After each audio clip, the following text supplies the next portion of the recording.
Écoutez, c'est une merveilleuse question, hein. C'est une question qui nous renvoie à 1932, où on a eu en France, un changement de nom, du ministère, puisque le ministère s'appelait le ministère de l'Instruction publique, jusque-là et puis, en 32, il a changé pour, être nommé ministère de l'Éducation nationale. La mission d'éducation, elle revient en propre, spécifiquement et pour des raisons naturelles, aux parents.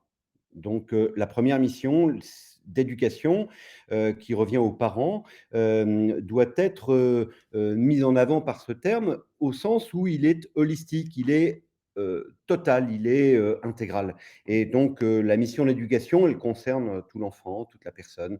Le fait de parler d'éducation renvoie donc à la vocation de toute une vie, à l'engagement, au sens qu'on va donner à sa vie. Alors que l'instruction renvoie plutôt d'abord étymologiquement à l'idée d'une construction, l'idée de bâtir et que, on est plutôt dans le rapport à la transmission, le rapport à l'intelligence.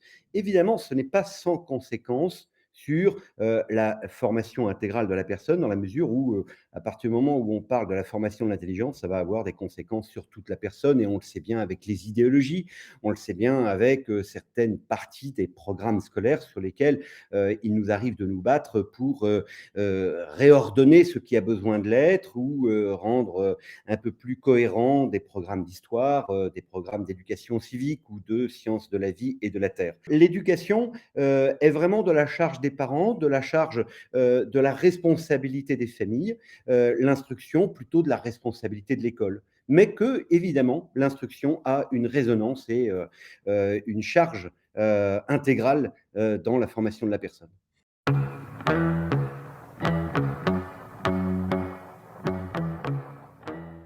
Alors, le premier conseil que je leur donnerais, c'est de ne rien lâcher sur la formation littéraire des enfants. Lire, écrire, parler, penser sont des fondamentaux pour toute une vie. C'est vrai à l'âge de 2 ans, comme c'est vrai à l'âge de 22 ans.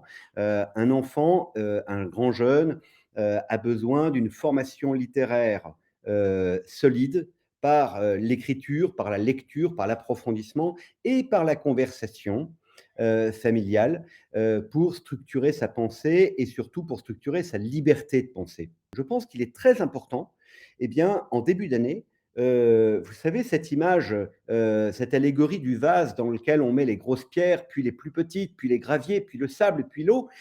Eh bien, l'inverse est impossible. Eh bien, il en va de même pour, la vie de famille, pour la vie des enfants et moi je conseille aux parents de prendre un grand vase, ce dimanche-là, ce dimanche, prochain, de prendre un grand vase et de se poser en famille et de dire: «Quelles sont les grosses pierres de notre vie familiale? Quelles sont les grosses pierres de notre année?» Et puis, de les faire rentrer dans le bas et de faire comprendre aux enfants que s'ils font rentrer tout ce qui est juste, important et accessoire, c'est-à-dire le scolaire, le sportif, l'associatif et cetera, eh bien, ça ne passera pas. Et que, le scolaire certes est essentiel, est important, mais n'est pas sacré, n'est pas sacré. N'allons pas trop vite sacraliser une année scolaire. Rappelons aux enfants que ce qui est sacré, eh bien, commence le dimanche, se passe aussi dans l'engagement scout, se passe aussi dans le fait d'être un bon servant d'hôtel ou d'être engagé dans la chorale, se passe dans les relations humaines et dans le service, bien rendu à la maison, dans la bonne action quotidienne ou dans le respect de la parole donnée. Et là, on touche à l'essentiel, on touche au sacré et ne mélangeons pas tout. Et si on a ces bonnes hiérarchies dans la vie familiale en début d'année, bah, il y a des chances peut-être que les choses soient mieux ordonnées.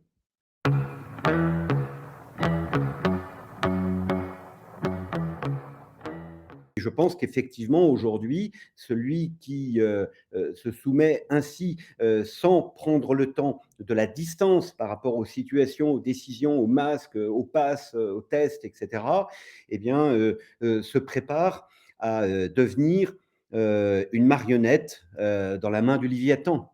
Moi, je pense qu'il faut se mettre d'accord en famille sur, quelques règles fondamentales.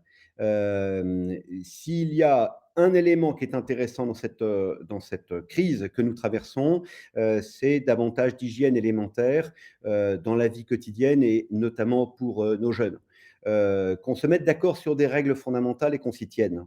Ces règles, c'est évidemment, même si on n'est pas d'accord avec une règle du code de la route, eh bien, on doit la respecter. Voilà. Les règles de la vie, civique, même si elles sont absurdes par moments, eh bien, on se doit de les respecter. Dans la mesure où elles ne remettent pas en cause la dignité de la personne humaine et le respect de la vie, et le respect de notre conscience, eh bien, on se doit, de les suivre. Voilà. Après, j'ai expliqué ce que je pensais de l'absurdité. Il est évident qu'après, il ne s'agit pas de faire de nos enfants, des, résistants, en combat permanent. Il s'agit de leur donner, les anticorps, à l'outrance. Voilà. Vous voyez? De trouver cet équilibre-là. J'insiste beaucoup dans mon livre sur l'éducation intégrale. Une chose qu'on doit absolument retrouver, c'est la conversation familiale. La conversation familiale sur tous ces sujets de société, et que tous ces sujets soient l'occasion, d'un dialogue régulier. Je ne sais pas si vous en avez l'écho, mais moi j'ai l'écho de divisions dans des familles et dans des communautés sur la question, du pass et du vaccin, avec, des, propos qui parfois, tournent à l'injure, hein, sur, ceux qui sont vaccinés par rapport à ceux qui ne le sont pas, et inversement. Il faut absolument que la conversation et le dialogue nous permettent, eh bien, de développer davantage de rationalité et de liberté intérieure.